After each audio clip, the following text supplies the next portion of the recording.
नमस्कार, देख रहे हैं आप न्यूज 80 और मैं हूं आपके साथ अंजलि मलिक।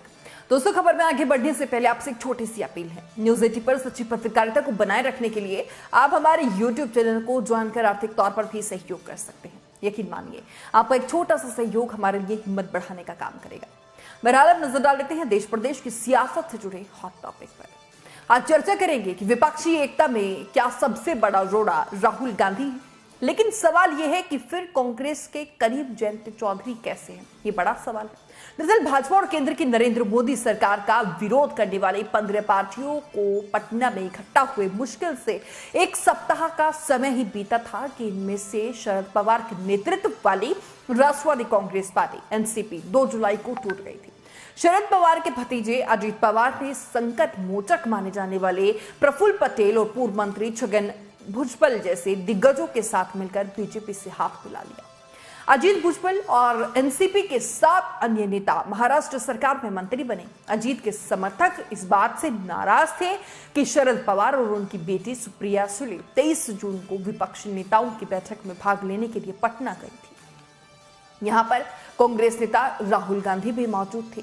अजीत समर्थक राहुल को विपक्ष का चेहरा और 2024 के आम चुनाव में प्रधानमंत्री पद का संभावित उम्मीदवार बनाए जाने के पक्ष में नहीं थे। सिर्फ अजीत पवार ही नहीं, कम से कम 4 दलों के शीर्ष नेताओं ने राहुल गांधी को विपक्ष के चेहरे के रूप में पेश करने को लेकर आपत्ति जताई थी। इनमें शरद पवार भी शामिल रहे। इसके अलावा अगर बात करें ममता बनर्जी, अखिलेश यादव जैसे नेता राहुल गांधी के नेतृत्व में कौशल को लेकर उन पर निशाना साध चुके हैं। एक रालोद मुखिया जयंत चौधरी ही ऐसे नेता हैं इकलौते। अगर हम राजभर की भी बात करें और उधर अगर हम मायावती की भी बात करें तो खैर वो भी नरम रुख जो है वो अपना रही है कांग्रेस को लेकर। लेकिन जो प्रेम जयंत चौधरी का कांग्रेस के लिए जाग रहा है वो अलग ही सवाल खड़े करता है। अब 2020 में शरद पवार ने एक साक्षात्कार में कहा था कि राहुल के नेतृत्व में कुछ समस्याएं थी, उनमें निरंतरता की कमी है। हाल ही में जब राहुल और कांग्रेस ने अडानी समूह पर लगे आरोपों की संयुक्त संसदीय समिति में से जांच की मांग की थी तो शरद पवार ने कहा था कि उनकी मांग गलत है। उन्होंने ये भी कहा था कि अडानी समूह के खिलाफ जानबूझकर बदनाम करने का एक अभियान जो है वो कांग्रेस की तरफ से चलाया जा रहा है। देखिए, दिसंबर 2021 में पश्चिम बंगाल के मुख्यमंत्री ममता बनर्जी ने मुंबई में राहुल गांधी की कार्यशैली का मजाक उड़ा दिया था। उन्होंने उनका नाम लिए बिना ही कहा था कि अगर कोई कुछ नहीं करता और आधे समय विदेश में रहता है तो कोई राजनीति कैसे करेगा। राजनीति के लिए निरंतर प्रयास होना चाहिए। हाल ही में जब समाजवादी पार्टी के प्रमुख अखिलेश यादव को भारत जोड़ो यात्रा में शामिल होने के लिए आमंत्रित किया गया था तो उन्होंने भी राहुल गांधी को अपनी शुभकामनाएं तो भेज दी थी, लेकिन पैदल यात्रा का हिस्सा बनने से इनकार कर दिया था। वही हम जयंत चौधरी की अगर बात करें तो राहुल के प्रति उनका एक जो विचार है वो बेहद ही सकारात्मक है। और भले ही जयंत चौधरी जो है वो भारत जोड़ो यात्रा में शामिल नहीं हुए थे, लेकिन उनके जो नेता हैं वो शामिल हुए थे।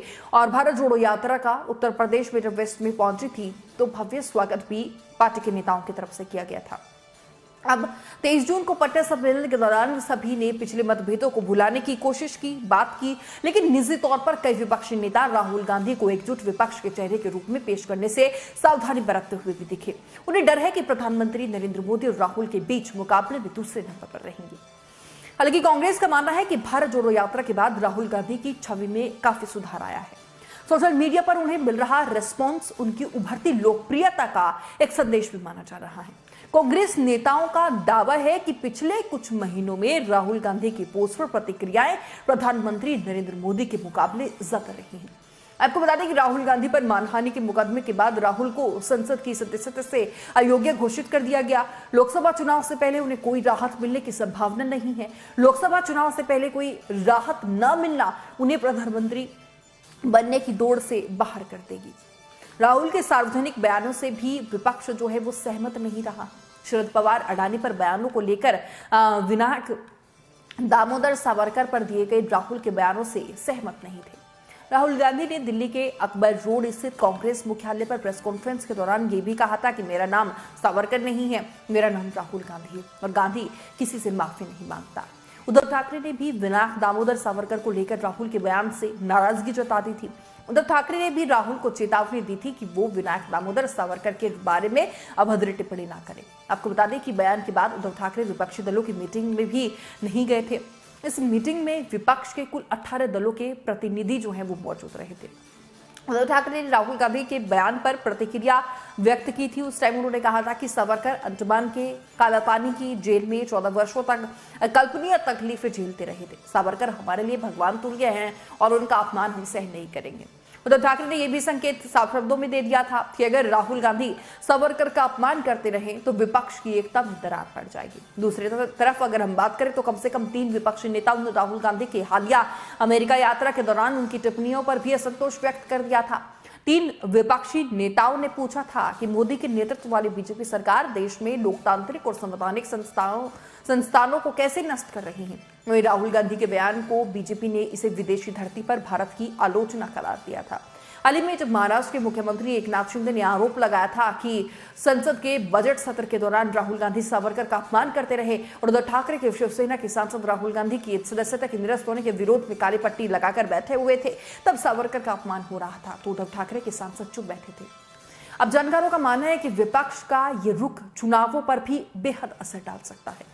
राहुल को विपक्षी दलों के बीच कांग्रेस को नेतृत्व तय करने के लिए सभी सहयोगियों का विश्वास जो है वो जीतना होगा। खासतौर से राहुल गांधी को इस तरह की बयानबाजी से बचना होगा क्योंकि बीजेपी को खुद राहुल ऐसा करके उन पर निशाना साधने के लिए मसाला खुद ही दे देते हैं। जी हाँ, अब देखिए राहुल गांधी को लेकर जिस तरीके से ये कहा जा रहा है कि अगर विपक्षी जो गठबंधन है, जो एकता दिखाई जा रही है विपक्ष की तरफ से, कहीं ना कहीं उस विपक्षी एकता में राहुल गांधी जो है रोड़ा बने हुए हैं, तो ये बेहद ही एक चिंताजनक बात है। क्योंकि राहुल गांधी को लेकर अगर हम विपक्षी पार्टियों की बात करें, अखिलेश यादव से लेकर तमाम जो अलग अलग राज्यों के बड़े बड़े राजनीतिक दल है वो राहुल गांधी पर निशाना साध चुके हैं, वहीं उस पर भी सवाल खड़े हो रहे हैं। और साथ ही साथ जिस तरीके से जयंत चौधरी का जो लगाव है वो कांग्रेस की तरफ बढ़ता जा रहा है, वो भी सवालों के घेरे में है।